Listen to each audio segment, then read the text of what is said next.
570 миллионов рублей направят на обеспечение жителей Коми чистой водой.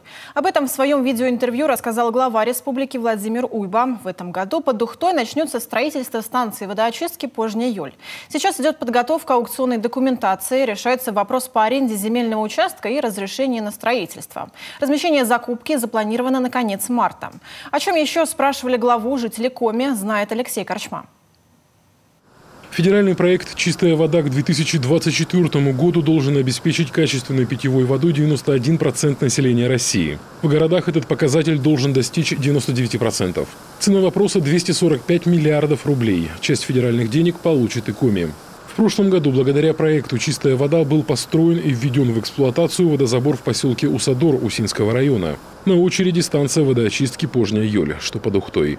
Проект очень глобальный. Соглашение между Минстроем России и правительством Республики Коми подписано. Общая стоимость проекта более 570 миллионов рублей. Проект рассчитан на 2021-2023 годы. Вопрос качественной питьевой воды решается и в рамках государственных программ республики, отметил Владимир Уйба. В этом году продолжится строительство водохранилища и водовода в городе Микунь. Ввод в эксплуатацию запланирован на декабре. По линии ресурсоснабжающих организаций утверждено 11 новых инвестиционных программ. А идеи и предложения жителей республики воплощаются в народном бюджете. В прошлом году было реализовано 10 проектов по реконструкции и строительству источников. И на 2021 год запланировано 22 таких объектов, вот как раз за счет народных проектов.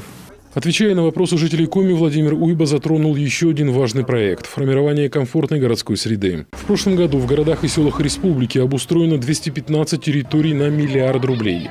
Обновились дворы и общественные пространства. Например, центральная площадь в Выльграде Сыктывдинского района, в Ухте – Октябрьская, в Усть-Сыльме – сквер имени Батманова, в Печоре – парк Победы. В планах 2021 года благоустроить 137 территорий, это дворы, общественные пространства, и выделяется на это тоже достаточно крупные деньги, большая сумма, более 440 миллионов рублей. И вот здесь я считаю, что очень важно проявить активность и голосовать. Потому что кто-то скажет, что мне это там неинтересно, ну и эта территория будет благоустроена не у нас, а где-то в соседнем регионе. Поэтому здесь активность жителей – получение средств и благоустройство территории.